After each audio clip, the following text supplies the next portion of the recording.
Next reader is going to be Mark DeCarteret.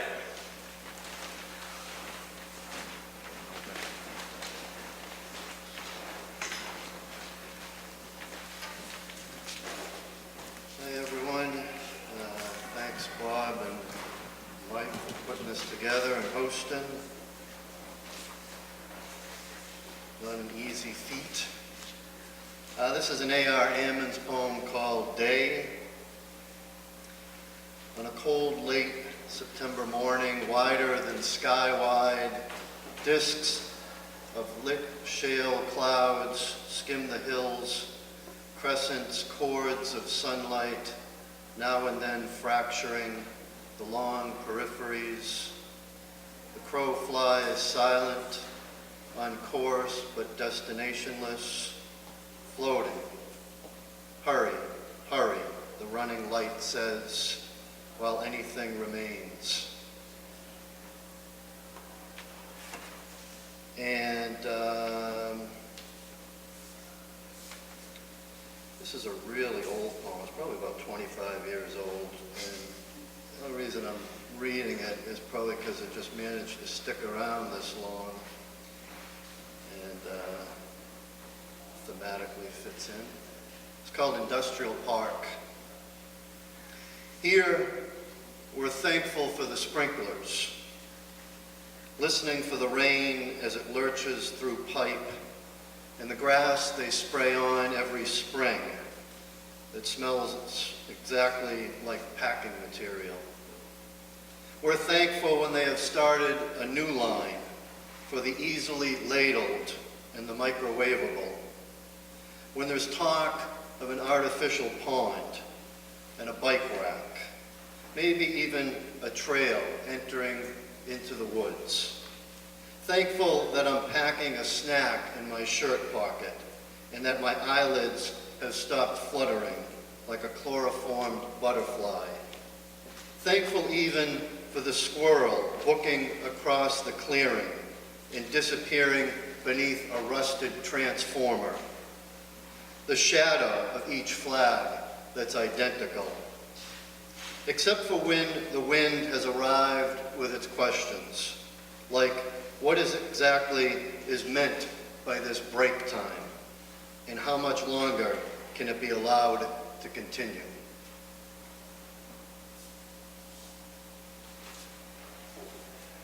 And since so far I'm the only City Hall poet, I'll break out into a couple more. It's usually plural. This one's called The Deadest River. I was intrigued by it. I think it's an oil company that it's called the Dead River, I think. So I tried to one-up them, figuring it's about all that's left to me. The Deadest River. Come trace the river with your finger, son. Try signing for the corpses of animals silhouetted by our body of work. And check off some others converted to those plush toys of capitalism. Here is more footage of the river long before it was deader, even dead. Starting out as the baby talk, then the bush league, the swallowtail, the three incarnations with yellow. Now your children will have contests to recite those diseases they've inherited by going up to their knees or simply reading its name on a government list.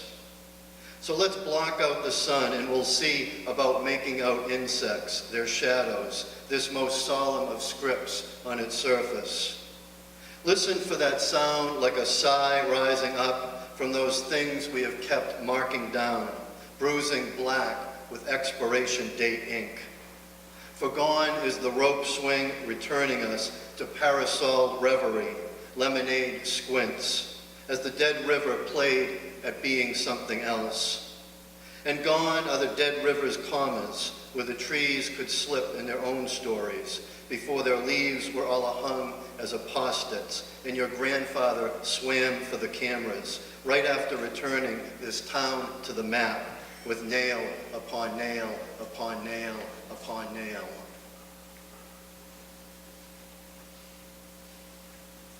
And I've got two more.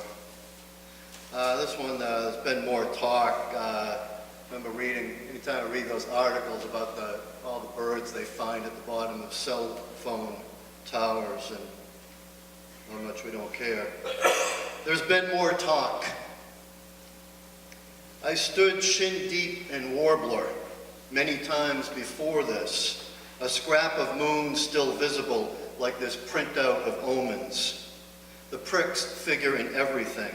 Poets no longer the antenna of the world, or their acre of white for that matter. So if I've shot the same miracle, its mile-long disclaimer, or some brand name bag come alive on a tree limb, I apologize. In the complicated shade of the tower, we're shoveling specimen, blurs of feather and song. So by lunchtime, that old minus town's enticing with its flirtatious bar signs, its brawls and low-frequency grunts.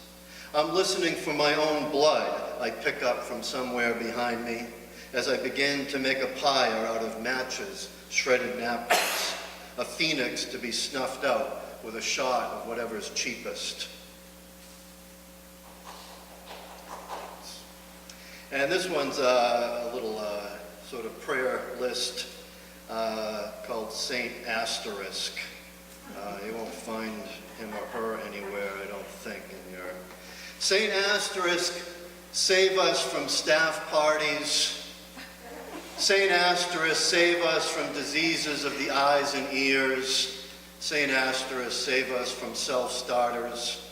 Saint Asterisk, save us from yes men and women. Saint Asterisk, save us from lapdog dealers. Saint Asterisk, save us from the heavy metal that's scientifically proven to be dangerous. Saint Asterisk, save us from the one amen too many. Saint Asterisk, save us from steel traps, especially those baited with water and lettuce. Saint Asterisk, save us from no men and women. Saint Asterisk, save us from start-uppers. Saint Asterisk, save us from the rusted-up placard of the past. Saint Asterisk, save us from the men and women fattening up on other men and women. Saint Asterisk, save us from real viruses. Saint Asterisk, save us from students of life. Saint Asterisk, save us from paper cuts, especially those memos for appointments with lapdog dealers and healers a little too comfortable with their gods. Saint Asterisk, save us from evangelical comb-overs. Saint Asterisk, save us from our files. Saint Asterisk, save us from X. Saint Asterisk, save us from the pale landscape artist. Saint Asterisk, save us from our bowels. Saint Asterisk, save us from stuccoed anything. Saint Asterisk, save us from has-beens. Saint Asterisk, save us from our meds. Saint Asterisk, save us from psychological comb-overs. Saint Asterisk, save us from the straw-filled versions of ourselves, especially those come to flame. Saint Asterisk, save us from pronouncers of anything correct. Probably good that I mispronounced that. Saint Asterisk, save us from anything sold at an expo. Saint Asterisk, save us from unimasked men and women. Saint Asterisk, save us from our own signatures.